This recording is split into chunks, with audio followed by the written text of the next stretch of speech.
নমস্কার বন্ধুরা, আজ আমি সকলের সাথে শেয়ার করব গরমকালের ভীষণই স্পেশাল ও স্বাস্থ্যকর তেঁতুর ডালের রেসিপি, যেটি আপনারা তৈরি করে নিতে পারবেন একদম কম সময়ের মধ্যেই।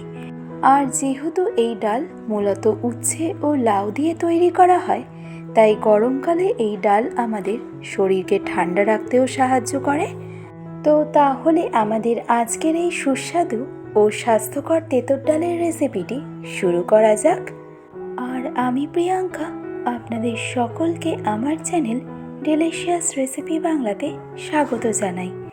তো এই তেঁতুর ডাল আমরা নর্মালি দু রকমের ডাল দিয়ে তৈরি করে নিতে পারি। একটা হলো মুগ ডাল আর অন্যটা হলো মটর ডাল। তবে আমি আজকে আপনাদেরকে মটর ডাল দিয়েই তেঁতুর ডালটা তৈরি করে দেখাবো। তো আমি এখানে মটর ডাল নিয়ে নিয়েছি 250 গ্রামের মতন। এবার এই মটর ডালটা সবার প্রথমে খুব ভালো করে ধুয়ে পরিষ্কার করে নেব। মোটামুটি 2 থেকে 3 বার জল বদলে বদলে ডালটাকে ধুয়ে নিলেই দেখবেন ডালের জলটা ঠিক এরকম পরিষ্কার হয়ে যাবে। আর এইভাবে ডাল ধুয়ে পরিষ্কার করে নিলে রান্নার পর ডালের টেস্ট কিন্তু বেশ ভালো আসে। তো এবারেই মটর ডালটা সেদ্ধ করে নেওয়ার জন্য ডালটাকে এভাবে জল থেকে ছেঁকে নিয়ে ডিরেক্টলি দিয়ে দিলাম প্রেসার কুকারের মধ্যে। আর তারপর অ্যাড করে নেব পরিমাণ মতো জল। আর এই জলের পরিমাণটা আমাদেরকে এমন রাখতে হবে যেন জলের লেয়ারটা ডালের থেকে 1 করচ ওপরে থাকে। তো রঙের জন্য অ্যাড করেছিলাম 1/2 চা চামচ পরিমাণে হলুদ গুঁড়ো। আর তারপর হলুদটাকে ভালো করে মিশিয়ে নিয়ে এবার প্রেসার কুকারে 2 হুইসেলে ডালটাকে সেদ্ধ করে নেব। তো ডালটা সেদ্ধ হতে হতে অন্যদিকে ততক্ষণে তেঁতুর ডালের সবজিগুলো কেটে নেব। তো যেহেতু তেঁতুর ডাল, তাই উচ্ছে তো আমাদের অবশ্যই লাগছে। আর আমি এখানে উচ্ছে নিয়েছি 150 গ্রাম পরিমাণে, যেখানে সবার প্রথমে উচ্ছের থেকে বোটার মতন অংশটা বাদ দিয়ে নেবার পর উচ্ছেটা আমাদের ঠিক এরকম পাতলা পাতলা স্লাইস করে কেটে নিতে হবে। খুবই সহজ, আর তাই আশা করছি আপনাদের করতে কোনো রকম সমস্যা হবে না। আর ফাইনালি সবগুলো উচ্ছে কেটে নেওয়া হয়ে গেলে এবারে কেটে নেওয়া উচ্ছেগুলোকে ডিরেক্টলি ট্রান্সফার করে নিন জলের মধ্যে। আর একটা কথা, তেঁতুর ডালের জন্য উচ্ছেটা কিন্তু মোটা স্লাইস করে কাটা একদমই যাবে না, তাহলে তেঁতুর ডালের সেই পারফেক্ট টেস্ট কিন্তু আসবে না। এবার নেক্সট তেঁতুর ডালের জন্য আমরা কেটে নেব লাউ। আমি এখানে অর্ধেকটা লাউ নিয়েছি। আর তেঁতুর ডালের জন্য অবশ্যই কচি লাউ আমাদেরকে নিয়ে নিতে হবে। তো সবার প্রথমে লাউটাকে সমান 1/4 করে কেটে নেওয়ার পর এবার লাউটাকে আমাদের ঠিক এরকম একটু মোটা স্লাইস করে কেটে নিতে হবে। আর তারপর এই প্রত্যেকটা স্লাইসকে এভাবে কেটে নিলেই দেখবেন লাউয়ের মধ্যে একটা সুন্দর ট্রায়াঙ্গেল শেপ চলে আসবে, যেটা দেখতে কিন্তু বেশ অনেকটাই সুন্দর লাগে। আর তেঁতুর ডালের জন্য লাউটা কিন্তু খুব বেশি ছোট করে কাটা একদমই যাবে না, তাহলে লাউটা যখন আমরা ডালের মধ্যে কুক করব সে সময় কিন্তু লাউটা ওভার কুক হয়ে যাবে। আর তাই চেষ্টা করবেন লাউটাকে অবশ্যই এভাবে বড় টুকরো করেই কেটে নেওয়ার। তো তাহলে সম্পূর্ণ লাউটা আমাদের ঠিক এরকম ট্রায়াঙ্গেল শেপ করে কেটে নেওয়া হয়ে গেল। এবারেই একইভাবে লাউটাকে ট্রান্সফার করে নেব জলের মধ্যে। এতে লাউয়ের মধ্যে কোনো রকম কালো দাগ একদমই চলে আসবে না। আশা করছি আপনাদের বুঝতে কোনো রকম সমস্যা হয়নি। আর অন্যদিকে এতক্ষণে 2 হুইসেলে মটর ডালটাকেও বয়েল করে নেওয়া আমার একদম কমপ্লিট। আর তেঁতুর ডালের জন্য এই মটর ডালটা আমি বয়েল করে নিয়েছি 85%-এর মতন। এবার ফাইনালি মেন রান্নার জন্য কড়াইতে আমি দিয়ে দেব 500 মিলির মতন জল। তবে এই জলের পরিমাণটা অবশ্যই আপনারা যে যতটা পরিমাণে ডাল কুক করতে চাইছেন তার উপরে নির্ভর করবে। বাট চেষ্টা করবেন পরিমাণ মতো জল একবারেই নিয়ে নেওয়ার, কারণ এর পরে কিন্তু কোনো রকম অ্যাডিশনাল জলের ব্যবহার করা একদমই যাবে না। তো জলের মধ্যে পরিমাণ মতো নুন ও 1.5 চা চামচ পরিমাণে হলুদ গুঁড়ো অ্যাড করে জলটাকে হাই ফ্লেমে সবার প্রথমে আমাদেরকে ঠিক এভাবে ফুটিয়ে নিতে হবে। আর জল এভাবে ফুটে উঠলেই আমরা যে আগের থেকে মটর ডালটা বয়েল করে রেখেছিলাম সেই সেদ্ধ মটর ডালটাই আমাদেরকে এই স্টেজে এসে দিয়ে দিতে হবে। এবার ডালটাকে ফাইনালি ভালো করে একবার মিশিয়ে নিয়ে এই স্টেজে গ্যাসের ফ্লেমটাকে একদম হাইতে করে দিয়ে আমাদেরকে অ্যাড করতে হবে কেটে রাখা লাউটাকে।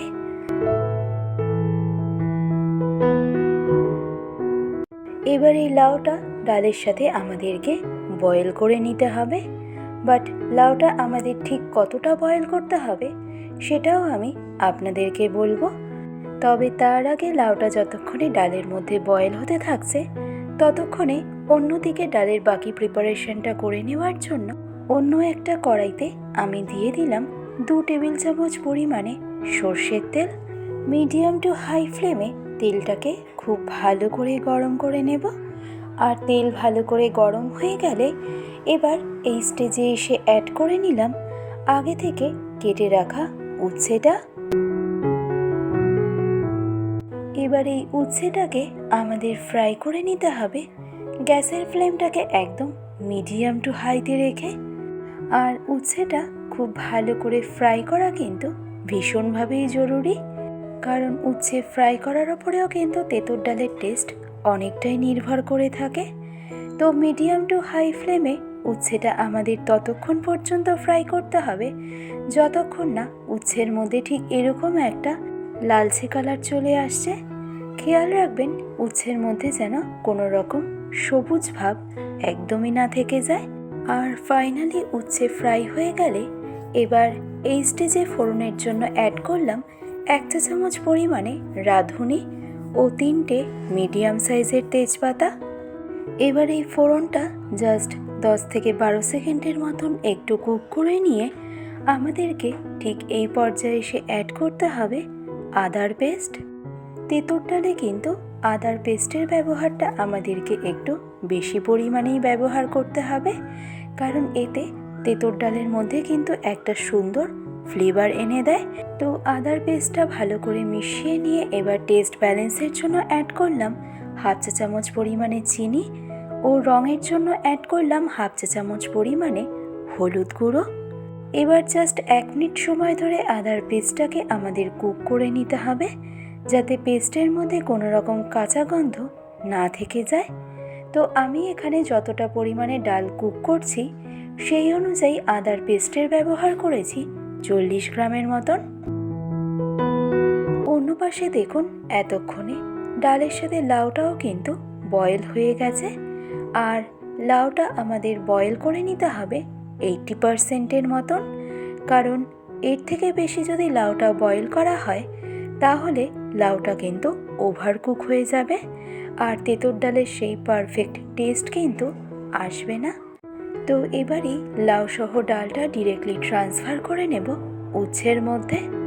আর এতটুকু স্টেপ করে নিলেই কিন্তু তেঁতুর ডালের 95% কাজ আমাদের একদম কমপ্লিট। তো সম্পূর্ণ ডালটা ট্রান্সফার করে নেওয়া হয়ে গেলে এবার আমাদের এই স্টেজে বিশেষ করণীয় একটাই, গ্যাসের ফ্লেমটাকে একদম হাইতে করে দিয়ে ডালটা আমাদেরকে আরও বেশ কিছুক্ষণ ফুটিয়ে নিতে হবে। তাও মোটামুটি ডালটা হাই ফ্লেমে আমাদেরকে ফুটিয়ে নিতে হবে 8 থেকে 10 মিনিটের মতন। আর এই সম্পূর্ণ 8 থেকে 10 মিনিট ডালটাকে হাই ফ্লেমে ফুটিয়ে নিলেই আমাদের আজকের রেসিপি তেঁতুর ডাল কিন্তু অলমোস্ট রেডি। এবার তাই সবশেষে এসে আমি অ্যাড করব 2 টেবিল চামচ পরিমাণে ঘি।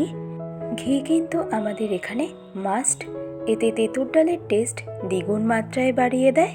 এবার ফাইনালে ঘিটা তেঁতুর ডালের সাথে ভালো করে মিশিয়ে নিলেই আমাদের আজকের রেসিপি কিন্তু একদম রেডি। তবে অবশ্যই এই স্টেজে ডালের টেস্ট একটু চেক করে দেখে নেবেন যে তাতে নুন ও মিষ্টির পরিমাণটা একদম কারেক্ট আছে কিনা। তো আশা করছি আমার আজকের এই সম্পূর্ণ রেসিপিটি আপনাদের কাছে সহজ মনে হয়েছে। আর এই তেঁতুর ডালের সাথে যে কোনো দিন লাঞ্চে গরম ভাত সাথে গন্ধরাজ লেবু আর বেগুনি অথবা বেগুন ভাজার কম্বিনেশন কিন্তু জাস্ট অসাধারণ। ভালো লাগলে রেসিপিটি অবশ্যই এইভাবে ট্রাই করে দেখুন। আশা করছি আপনাদের সকলের ভীষণই ভালো লাগবে। তো তাহলে আজকের আমার এই ভিডিওটি এখানেই শেষ করছি। আবার চলে আসব অন্য কোনো এক রেসিপির আপডেট নিয়ে। ভালো থাকবেন, সুস্থ থাকবেন। ধন্যবাদ।